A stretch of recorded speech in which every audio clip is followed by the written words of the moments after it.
A lot of big moves have been made for the Seattle Seahawks. They took 4 thank you posts back to back to back to back and released these 4 players.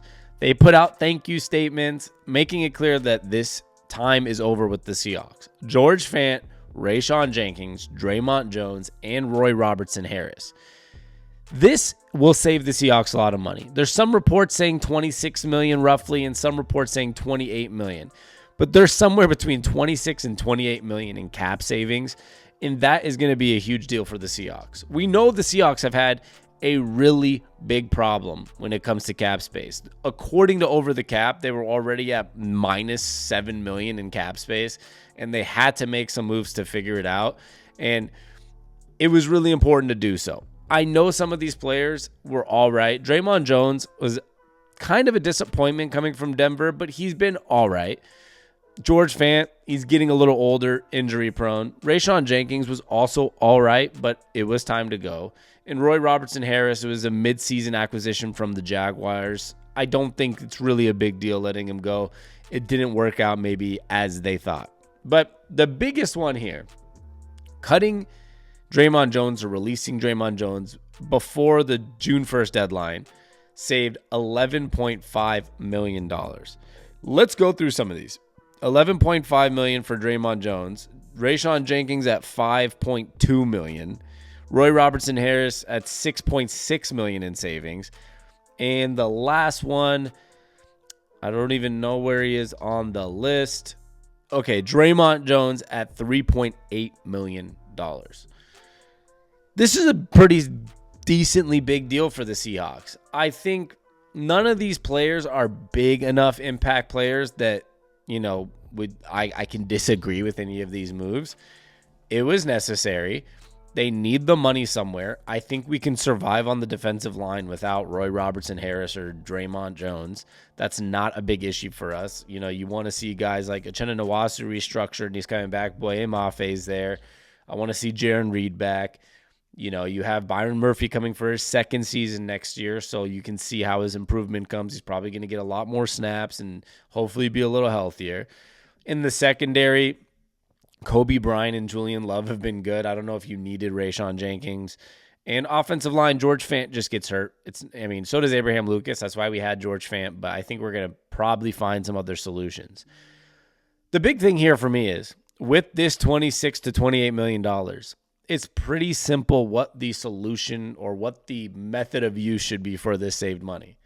The Seahawks need to go and find a way to fix the offensive line. We've been saying it feels like since the Super Bowl years. It's been 10 years of saying, hey, we won a Super Bowl when we had a good offensive line. Fix it. We've been trying to patch it together. Now, I do think we have some decent talent on the offensive line. Charles Cross is good. Abraham Lucas is good when he's able to play. We have some talent, an okay amount of talent. But, when we tried again this year with Connor Williams at center and they retired midseason and it didn't work out the way we thought, whatever the Seahawks do, they have to find a way to use their money and put it towards the offensive line. Use draft picks and find a way to make it work out and get an offensive line. There's so much blame on Ryan Grubb last year or on Geno Smith or all these other, factors. To me, it's pretty simple. It's the offensive line. Geno Smith, I think it's really clear when he has some time and he's not under duress, he can get you to where you need to get. I don't see, this might be a hot take, but I don't see a huge difference between a guy like Sam Darnold right now and Geno Smith. Put Geno Smith in Sam Darnold's shoes on the Vikings last year, they probably are at the same record, and they'll probably collapse the way they did at the end against the Lions and in the playoffs. They're good quarterbacks, might not take you to the promised land. But Geno Smith has been better than Sam Darnold the last couple of years other than this year. And when he has his talent, when he has time, and he ends up being a decent quarterback. The red zone mistakes, a lot of them are him under duress, running backwards, throwing the ball up in the air, which he shouldn't do. Don't get me wrong. He should throw it out of bounds. Sometimes take the sack. It's better than throwing a pick in the red zone.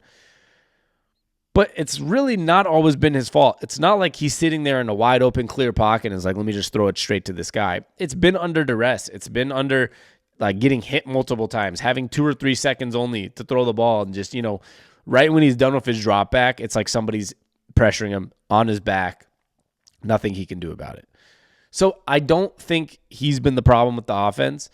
The talent's there. Kenneth Walker and Zach Charbonnet have been great. DK Metcalf, Jackson Smith and Jigba, Tyler Lockett. We don't know what that core is going to be next year. We know JSN and DK most likely. Who knows about Lockett? I know there's DK trade rumors. He's not getting traded. I really don't think that's happening. And you see the coaching staff. Geno's our quarterback. They keep saying Geno's our quarterback.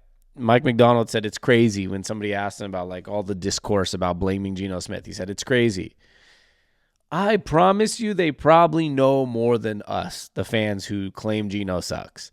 If they're in practice every day, if they're NFL coaches who have been around the league, have coached other teams, and they look at Geno and say, yeah, he's the guy, especially a team that went, a team that was a tiebreaker away from the playoffs.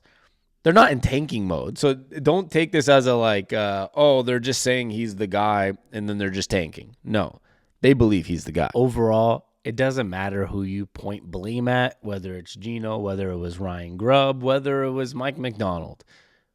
The Seahawks offensive line needs to be fixed, whether it's Geno Smith at quarterback or another quarterback. The offensive line needs to be fixed. So I think pointing blame at certain people, trying to put blame on certain players or coaches is really not going to do anything unless the Seahawks fix the offensive line. It's that simple. So fix the line, and let's see where we go from there.